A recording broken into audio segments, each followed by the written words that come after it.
Feliz Natal, ótimo. Acontece, eu não sei você, mas eu quando era criança, eu gostava muito da época do Natal. Eu sempre fui uma criança muito assim, arteira, muito festeira. Os meus pais, quando eu era criança, eles colocavam os presentes de Natal atrás do guarda-roupas. E colocando os presentes numa fresta bem pequenininha assim, sabe, tia Nilma? Bem estreitinha. Os meus pais colocavam os presentes ali. E eu e as minhas irmãs, na época do Natal, a gente ia ali atrás daquela fresta para poder bisbilhotar os presentes. A gente abria as embalagens só um pouquinho, sabe?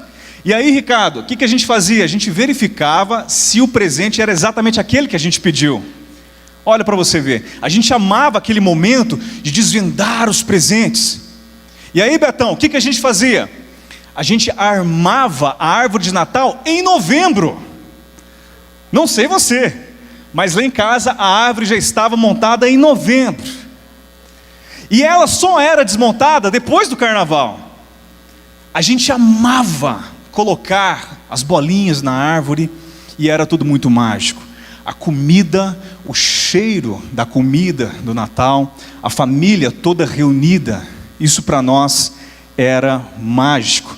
E eu me lembro muito bem que eu dizia sempre assim: yes, o Natal chegou. E hoje nós dizemos: yes, o Natal acabou. E por que isso? Simplesmente porque a gente perdeu aquele brilho do Natal de quando nós éramos crianças.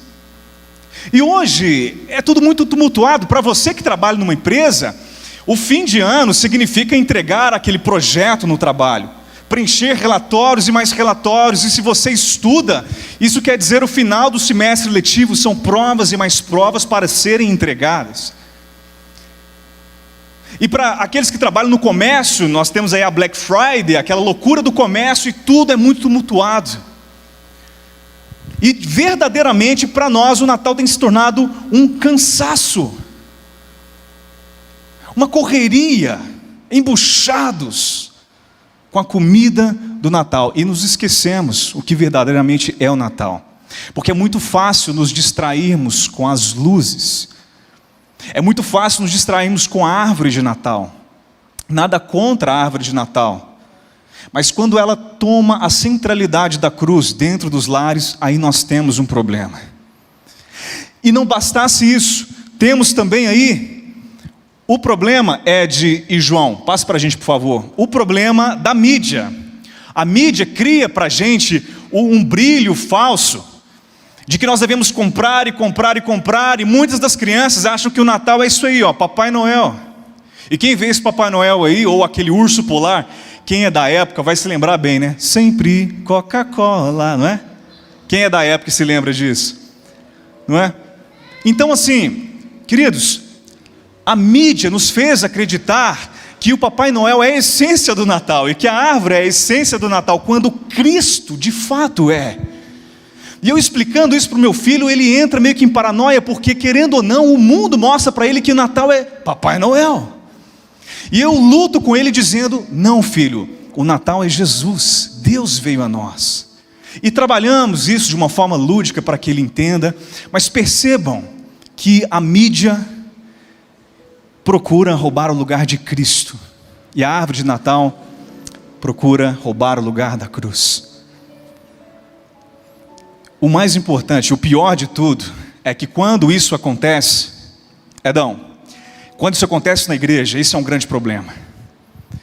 Porque dentro da igreja, quando chega nessa época do ano, pastores e líderes eclesiásticos começam a entrar em burnout, desgaste emocional, esgotamento emocional, porque é uma época do ano onde a igreja fica simplesmente frenética. Algumas igrejas começam os ensaios do coral de Natal em agosto, em algumas igrejas em agosto, setembro, já começam os ensaios, os preparativos para esse evento, e eu fico pensando, esse ano eu preciso fazer um evento melhor do que o ano passado, e esse evento desse ano tem que marcar, e tem que ser diferente, e eu começo a me estressar com tantas coisas que eu preciso executar dentro da igreja. E o teatro tem que ser perfeito, e a música perfeita, e os enfeites. Quem sabe nesse Natal eu não chamo uma banda mais poderosa, Quem sabe nesse Natal eu não visto um terno mais brilhante. E ficamos cansados e estressados, quando na verdade nós deveríamos ser mais como Maria e não tanto quanto Marta. Próximo slide, por favor. Não seria muito mais simples nós dizermos: Natal é Deus veio a nós, Cristo veio a nós? Não seria muito mais simples entender que apenas precisamos de Jesus e nada mais? Simplicidade do Natal. Queridos, dias para trás eu vi esse vídeo que eu vou mostrar para vocês, na qual alguns missionários visitaram a Papua Nova Guiné, e a intenção ali era de evangelizar esses índios. E os missionários por 2 anos passaram por problemas terríveis, em termos de se tornarem parte da cultura, e aprender a falar a língua, e depois de 2 anos eles aprendem a falar a língua dessa tribo. E esse vídeo vai mostrar então o resultado de quando esses missionários evangelizam e falam sobre a cruz de Jesus para a tribo da Papua Nova Guiné. Eu vou estar traduzindo para vocês, então pode rodar o vídeo, por favor.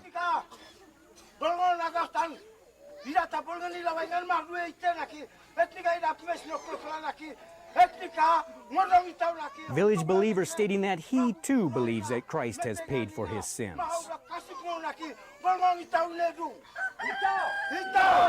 Itao, which means it's true or it's good. It's very true. É verdade, é bom, é muito verdade. Itao, é verdade. Village grandma rejoicing that A vovozinha da vila explode em alegria, dizendo que também acredita. Muitos deram testemunho sobre sua crença em Jesus Cristo. Mark saying that if they really are believing, God's word says that sin is forgiven. Mark está dizendo que se eles realmente creem, os pecados estão perdoados. É verdade, é bom, é verdade. Spontaneous rejoicing breaks out. Alegria espontânea explode, e essa explosão de alegria dura por 2 horas e meia.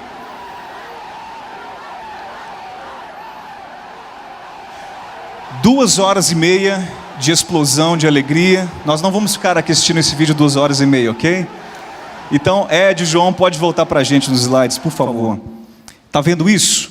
Essa é a alegria do Natal. Essa é a alegria da salvação. Porque o Natal é Emanuel, Deus veio a nós e nos livrou dos nossos pecados e nos salvou. Deus que salva o homem.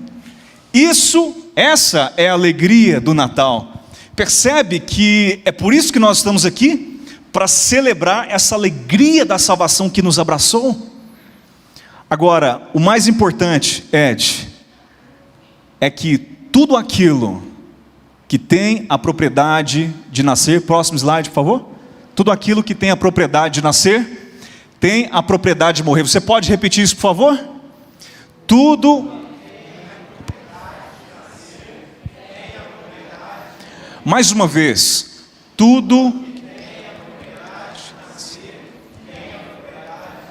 inclusive a sua alegria, inclusive a sua alegria da salvação. Talvez isso seja muito claro para você no que tange a seres viventes, no que se refere a organismos vivos que respiram. Mas talvez não seja tão tangível naquilo que se refere a pensamentos, emoções, sentimentos. Mas a sua alegria do Natal, noutras palavras, a sua alegria da salvação, Flávia, pode morrer. Aquela explosão de alegria que a tribo de Papua Nova Guiné teve, pode morrer. Se eu não continuo enviando combustível vermelho, alimentando essa alegria, esse sentimento, essa felicidade, ou seja, sangue, combustível vermelho, sangue, se eu não continuo alimentando com os pensamentos e com todas as minhas forças, a alegria pode morrer. E foi justamente isso que aconteceu, Ed, com o rei Davi. Em Salmo 51, no verso 12, ele diz: restaura em mim a alegria da tua salvação. Rei Davi, em pecado sério, ele diz: Senhor, torna-me disposto a te obedecer, e restaura em mim a alegria que foi perdida. Eu não sei o que aconteceu no meio do caminho. Talvez você esteja pensando: eu não sei o que aconteceu, porque eu me lembro quando eu me converti, quando o Senhor me alcançou, e de repente aquela boa nova se torna uma má notícia, porque agora eu não tenho mais prazer diante de ti. Parece que eu estou num imperativismo eclesiástico, ou frio e distante, não trabalhando para o Senhor, e aquela alegria foi-se embora. O que aconteceu? Cadê a minha alegria da salvação? Então, antes de nós continuarmos, eu gostaria de fazer essas 3 perguntas e quero que você as reflita e carregue elas até o final. Primeira pergunta: você está feliz neste Natal? Segunda pergunta: conforme os anos se passam, você está se tornando uma pessoa mais ou menos feliz? Conforme os anos se passam, você tem se tornado mais triste ou a sua alegria é crescente? Terceira pergunta: a sua alegria do Natal, ou melhor, a sua alegria da salvação, está on ou está off? Isso é muito importante. Porque, gente, se nós não estamos felizes em Cristo, se a alegria da salvação, ela não faz parte do centro da nossa vida, e se ela não está disponível aos olhos das pessoas, como responder a versículos como Paulo, quando ele escreve em Filipenses 4:4, alegrai-vos no Senhor, outra vez vos digo, alegrai-vos. Como Jesus diz: neste mundo tereis aflições, mas tenham bom ânimo, porque eu venci o mundo. Ou seja, alegrem-se, eu venci o mundo, vocês também vencerão. Como responder essas perguntas? No mundo pós-moderno, louco, onde informações nos bombardeiam o tempo todo, e aonde a depressão se tornou o mal do século. Nós vamos responder a essas 3 perguntas e eu mostrarei para vocês como recuperar a alegria da salvação até o final deste tempo juntos. Mas talvez alguém se levante aqui e fale: Guilherme, eu não sou crente, eu não sou desse meio evangélico, para começar, eu não sei nem o que é a alegria da salvação. O que é isso? O que é na verdade, de quem eu preciso? E se eu não posso tocar naquela fruta, eu digo que eu quero tocar porque eu quero experimentar aquilo que é proibido. E o homem então abandona Deus, e nessa queda o pecado então espalha por toda a humanidade. O pecado é tão terrível, meu querido irmão, minha querida irmã, que ele abrange a totalidade do ser humano. Todos pecaram e destituídos estão da glória de Deus. Romanos 3:23. Todos pecaram, não há nenhum sequer que seja bom, todos se extraviaram de Deus.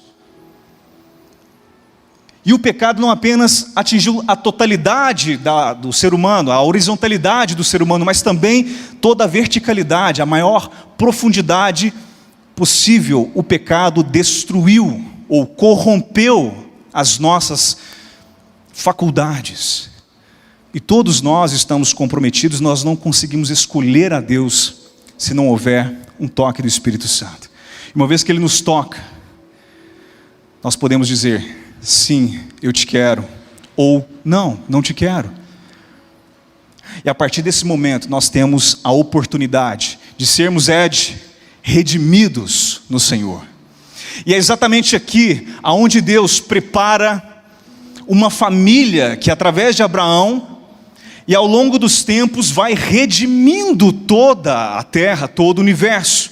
E dessa família, a partir de Abraão, viria aquele, e veio aquele chamado Cristo, o Messias. E esse Cristo, Jesus, Deus entre nós, Emanuel, o Natal entre nós, veio para que pudéssemos ser livres do pecado. E então, marchamos para a consumação de todas as coisas, aleluia. E nessa consumação, nós estaremos com Deus num banquete pleno, bodas do Cordeiro, amém, irmão, irmã? Estaremos juntos ou não? 7 anos de regozijo. E depois participando do milênio com o Senhor. Oh Senhor, nós queremos isso, Maranata. Eis aqui a cosmovisão cristã. Eis aqui o plano da salvação que eu sei que vocês conhecem muito bem. Pastor Marcelo tem explicado muito bem isso para vocês, irmãos. Mas gravem esse gráfico, esse esquema, porque você precisa de salvação. Você precisa ser salvo das mãos de um Deus irado, porque uma vez que nós fomos criados e abandonamos a Deus, precisamos da redenção que só em Cristo nos levará para a consumação de todas as coisas. Livres, livres, livres. Você quer ser livre da tristeza? Você quer ser cheio da alegria de Deus? Em Jesus, o Natal, Deus entre nós, em Jesus é possível. Aleluia. E nesse plano de Deus, de fazer com que Deus habitasse no nosso meio, Salomão pergunta a si mesmo,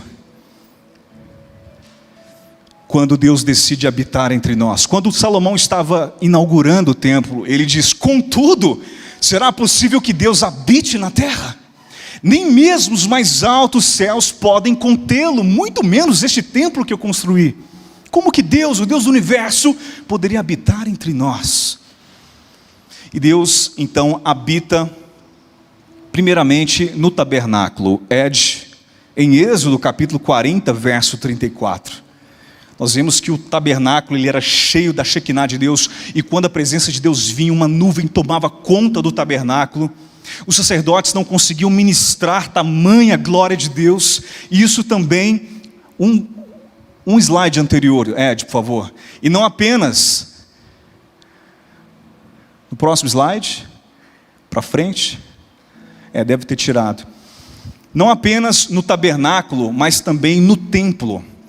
A glória de Deus passou a habitar o templo construído pelo rei Salomão, e da mesma forma como era no tabernáculo, a Shekinah de Deus tomava conta do templo, aquela presença pesada, onde as pessoas não conseguiam ficar de pé, de joelhos diante da presença de Deus, e por conta da desobediência do povo, Deus se retira da terra. Mas a promessa de que o Messias viria, então, é cumprida, e isso está em João 3,16. Eu quero que você recite comigo. Você pode fazer isso? João 3,16. Porque Deus...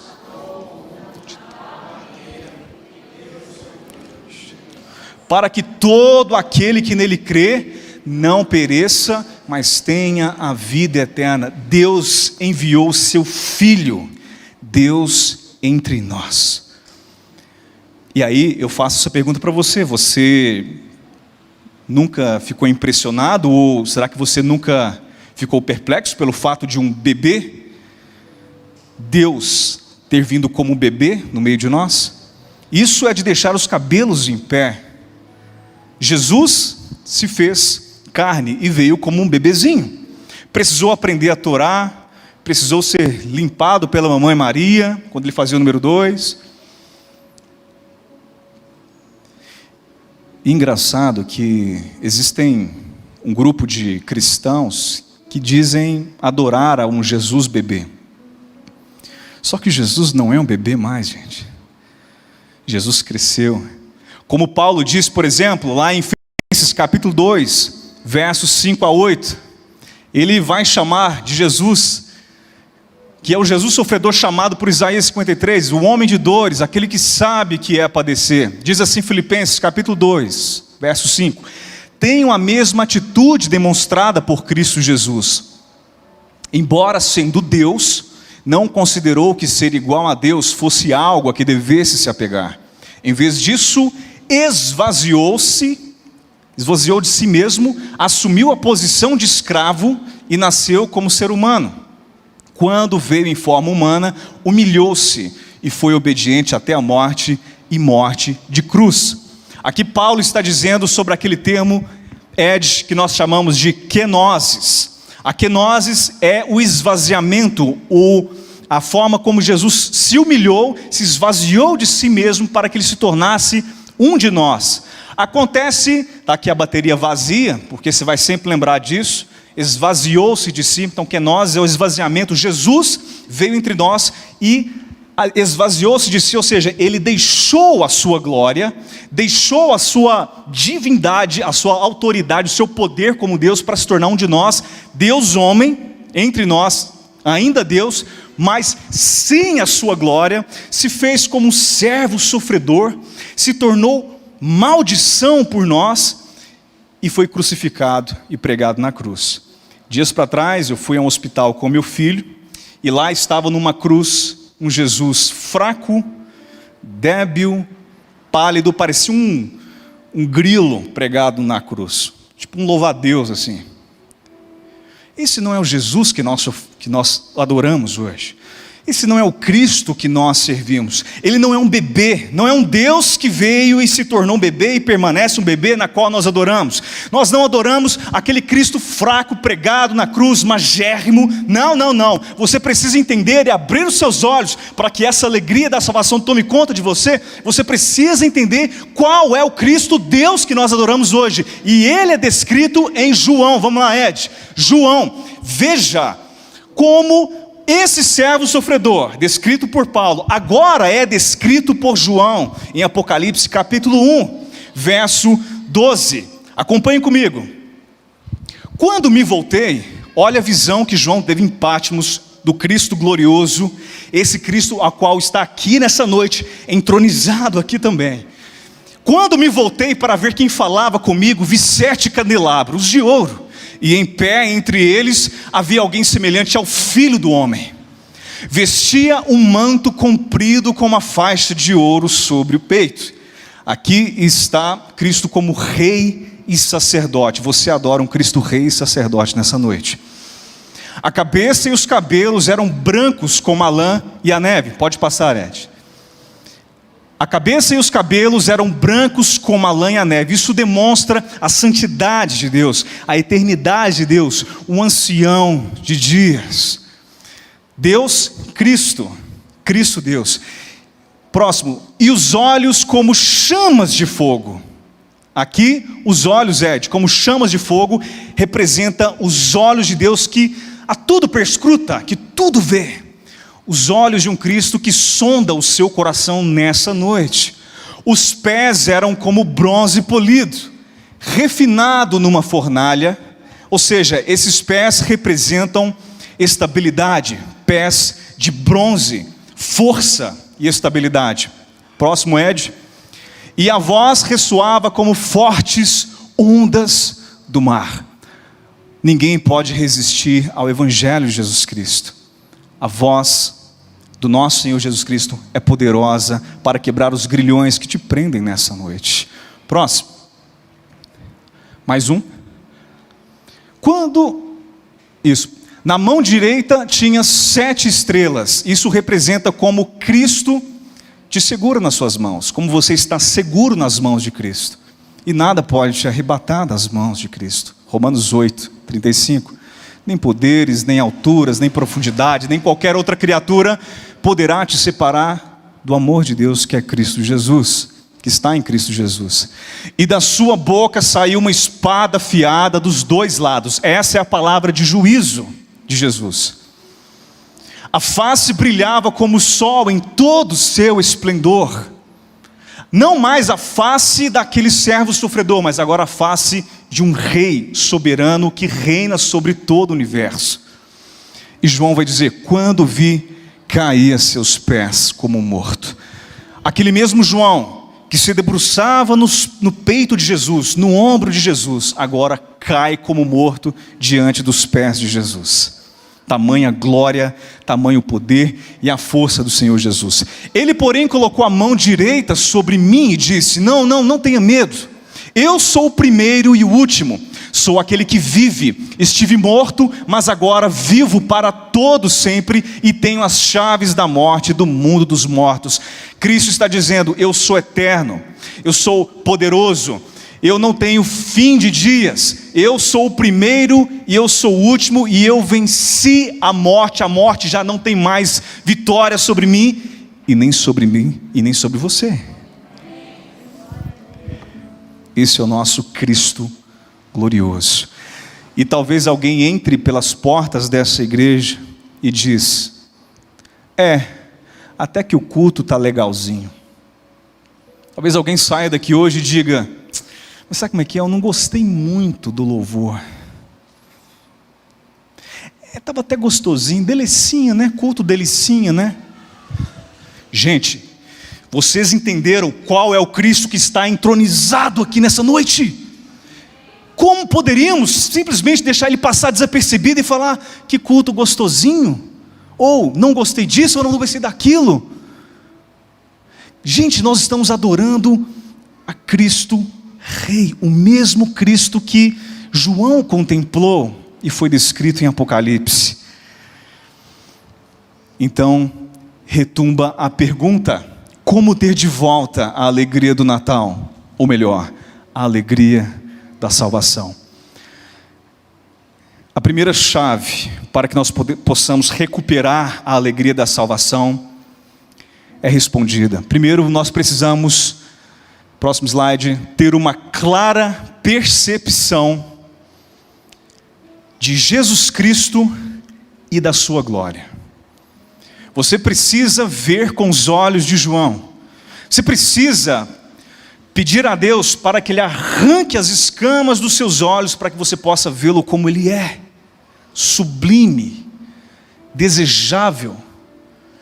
Você precisa pedir a Deus para que Ele arranque as vendas dos olhos dos seus filhos, para que os seus filhos e a sua geração enxergue Cristo como Ele de fato é.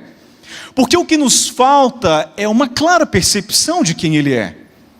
Nós não conseguimos muitas das vezes enxergar quem Jesus de fato é, a dimensão da sua glória, e não conseguimos contemplar de fato a dimensão da salvação que te alcançou.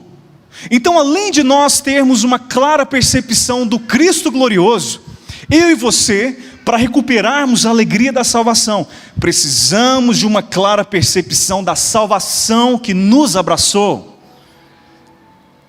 Porque o que significa ser salvo? Significa simplesmente que você estava nas mãos de um Deus irado. Olha aqui para mim, olha bem aqui para mim. Jamais esqueça dessa analogia. Você estava nas mãos de um Deus irado, prestes a ser esmagado. Guilherme, eu não gosto dessa linguagem. Essa linguagem é utilizada na Bíblia inteira. Você, inimigo de Deus, distante de Deus, prontinho para o inferno, para ir para o inferno, filho de Adão, pecador, que abandonou a Deus, odiando a Deus. Você estava nas mãos de um Deus irado, prestes a ser esmagado, e de repente, você salta das mãos desse Deus irado para o seu colo de amor. E quando você olha para trás, quem está nas mãos de um Deus irado é Cristo. E Ele, o Filho de Deus, é esmagado pela ira de Deus. Como diz Isaías 53:10, Deus teve prazer em moer a Jesus Cristo. A Deus agradou moê-lo, porque isso satisfez a perfeita justiça de Deus. Querido, o seu pecado, o meu pecado, a nossa iniquidade é tão perversa, é tão suja, é tão ridiculamente e suja.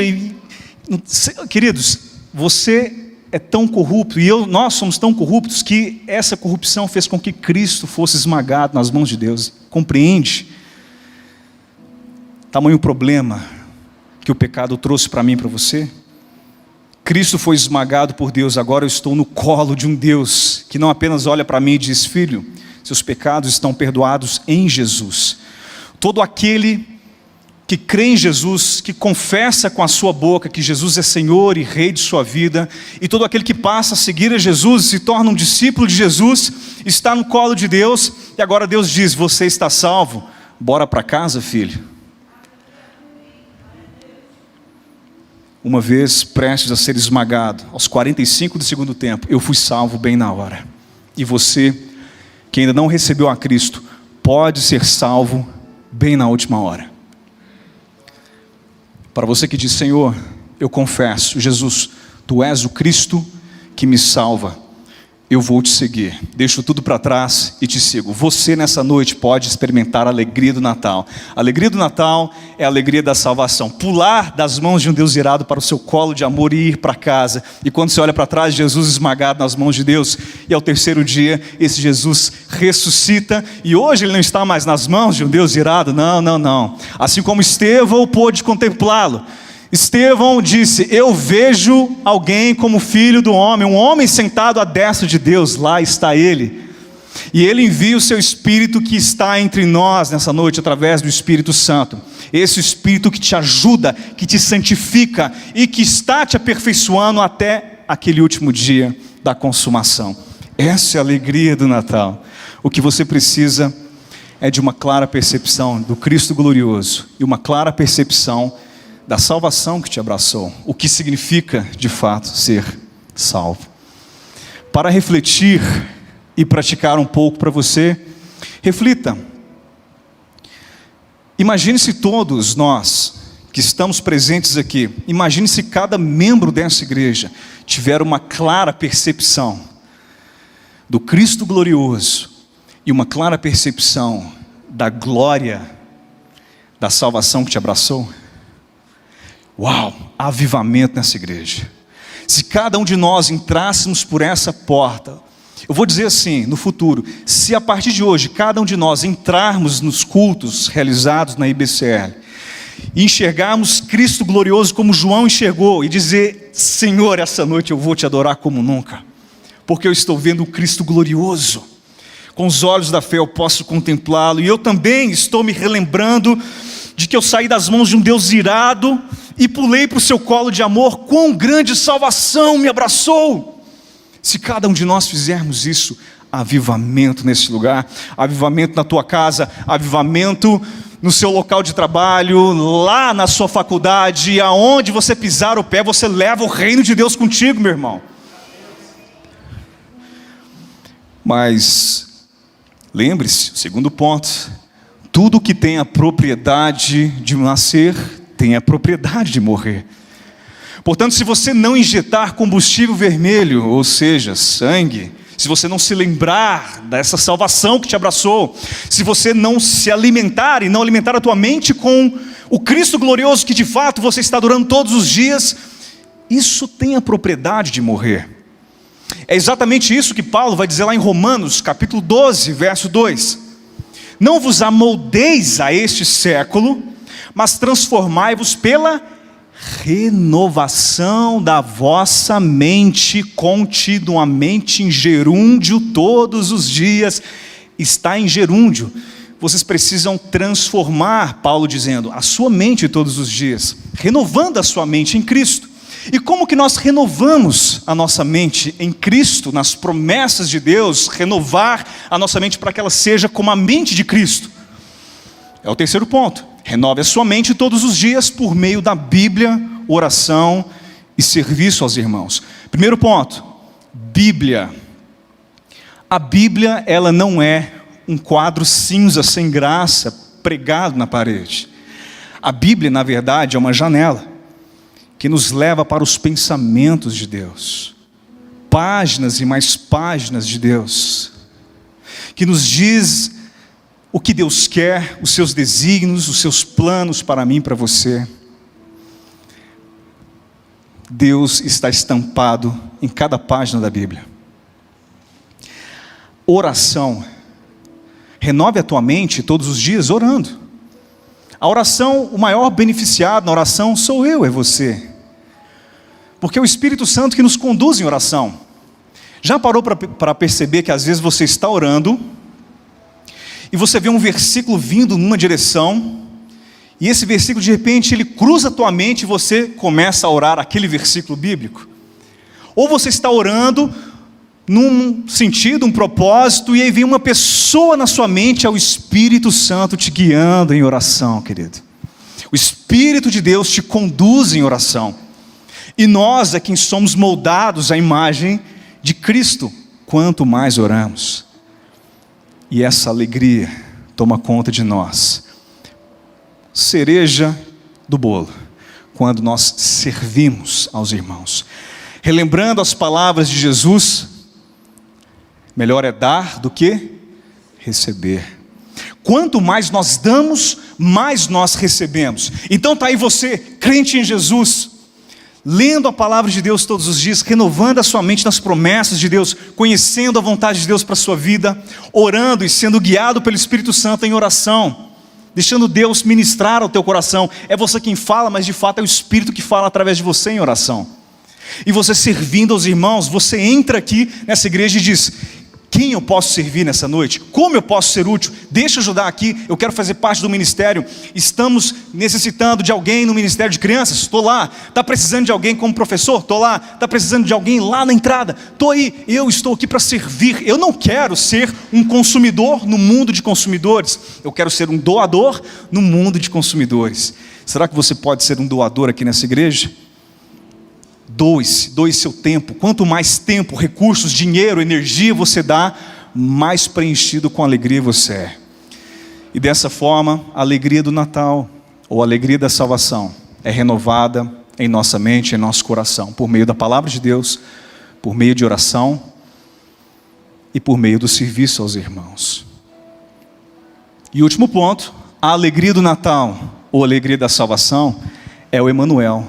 Deus veio a nós.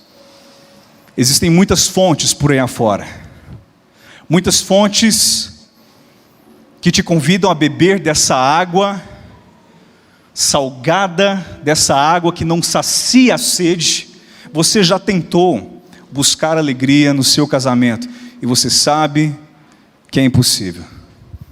Você tentou buscar alegria na sua esposa ou no seu marido, você já viu que não deu certo. Achar que o casamento, seu casamento, ter casado com essa mulher ou com esse homem, foi para que ele te fizesse feliz, isso aí é uma ingenuidade egoísta. Agora, achar que você se casou com ela ou com ele para que você a faça feliz, é uma tola ingenuidade, porque você sabe que você não é capaz de fazer essa pessoa feliz. Não é, Vanderlei? Impossível.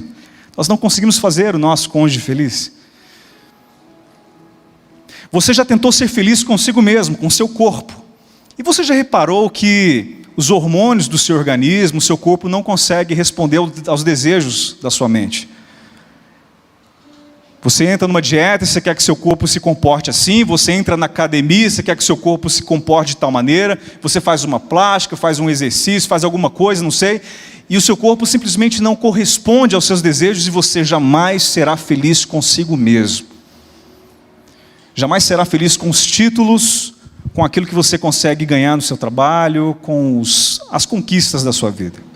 Você jamais será feliz com ministérios e uma vida religiosa. A igreja, a religião, os departamentos, o serviço em si, isso não pode te preencher, ok? Eu já achei uma vez que o ministério, pastor Marcelo, pudesse me fazer feliz. Tolo que fui. Lê do engano. O ministério não pode te fazer feliz. Ah, mas se eu for um servo tempo integral, eu serei mais feliz. Não. Porque o ministério não pode me fazer feliz. Um lugar, uma localidade, uma região geográfica não pode te fazer feliz. Só Jesus pode nos dar alegria perene. E essa é a alegria da salvação. Gente, é sério, desista de você. Desista, bata no peito hoje e fala: eu desisto de mim, desisto, nada pode me preencher a não ser Cristo Jesus de Nazaré. Só Ele pode nos preencher de fato. Ele é o Natal, Deus Emanuel. Se tivermos uma clara percepção desse Cristo glorioso e dessa salvação, seremos como aquela tribo de Papua Nova Guiné e nós celebraremos essa alegria da salvação. E eu encerro nessa noite com essa frase de C.S. Lewis, o mesmo autor de Crônica de Nárnia. Talvez você tenha assistido ou lido esse livro. Alegria é negócio sério no céu. Isso é muito legal, porque muitos cristãos se convertem, são convertidos pelo Senhor e acabam vivendo uma vida triste. Ao passar dos anos, eu faço um balanço e vejo que eu estou me tornando uma pessoa mais triste com o passar do tempo. E aquelas boas novas acabam se tornando péssimas notícias, porque eu não consigo cumprir com o padrão de Cristo. Começo a apontar os dedos para mim, começo a ver o meu pecado e começo a acreditar que em mim existe salvação, e se eu estou atolado em um pecado, eu digo: agora eu preciso fazer alguma coisa para me tirar dessa. Lê do engano. Você nunca será páreo para os impulsos do seu coração pecaminoso. Você não consegue vencer os impulsos do seu coração. Ah, mas eu vou fazer isso, eu vou fazer aquilo, e se eu jejuar mais, e se eu fizer isso, eu consigo me tirar da lama. Não. Somente Cristo pode te tirar desse lamaçal. E uma vez que Ele te tira, então Ele começa a produzir em você o fruto do Espírito, que aí vem com tudo isso. Vem mais oração, vem mais serviço, vem mais alegria. A sua oração nessa noite deve ser: Jesus, preencha o meu coração, traz de novo a alegria da salvação, traz de novo a alegria no meu coração, porque a alegria é negócio sério no céu. Sabe por quê? Porque Deus é mais glorificado em nós quando nós estamos mais satisfeitos nele. Eu vou repetir essa frase: Deus é mais glorificado em nós quando nós estamos mais satisfeitos nele. Você compreende isso? A glória de Deus é enaltecida entre os homens quando nós estamos satisfeitos nele. E aconteça o que acontecer, você estará satisfeito e pleno em Jesus. Mas para que isso aconteça, é necessário que eu e você tenhamos uma clara percepção do Cristo glorioso e uma clara percepção da salvação que nos alcançou. Senhor, obrigado porque o Senhor enviou Jesus Cristo. Nós não entendemos o porquê.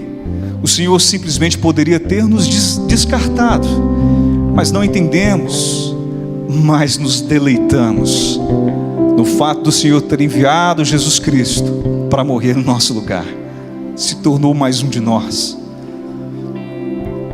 sofreu a nossa dor, morreu a nossa morte e ressuscitou ao terceiro dia. Com grande salvação nos alcançou, Senhor. Obrigado, Jesus. Mas, Pai, existem alguns aqui dentro que ainda não enxergaram a Cristo tão sublime. A minha oração, a oração dessa igreja, é que o Senhor nos faça ver quem de fato o Senhor é. Que a gente possa enxergar Jesus lá, como João enxergou, cheio de glória. Pois esse é o Jesus que mantém todo o universo com o poder da sua voz. O Senhor nesse momento fala e tudo existe. E eu só consigo pronunciar palavras e meu coração bate porque o Senhor está dizendo: bata coração. O Senhor nos mantém vivos. Tu és o nosso ar. Queremos enxergar o Senhor Jesus soberano e poderoso como de fato Tu és. Amplie a nossa capacidade de vê-lo, Jesus Cristo glorioso. E amplie também, nós clamamos, amplie a nossa capacidade de enxergarmos quão grande salvação nos alcançou.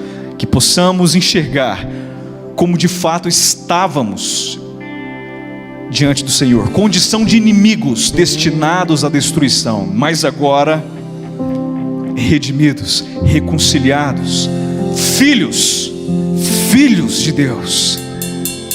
Que cada irmão e cada irmã nessa igreja tenham essa percepção. Nós oramos em especial por todos aqueles que ainda não receberam a Cristo como Senhor e Salvador. E clamamos que o Senhor trabalhe no coração de cada um deles, fazendo-os ver, enxergar quão sublime salvação está disponível para eles.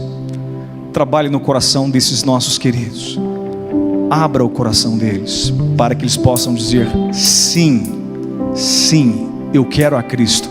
Eu quero essa alegria da salvação. Eu quero viver a alegria do Natal. Em nome de Jesus. Em nome de Jesus. Amém.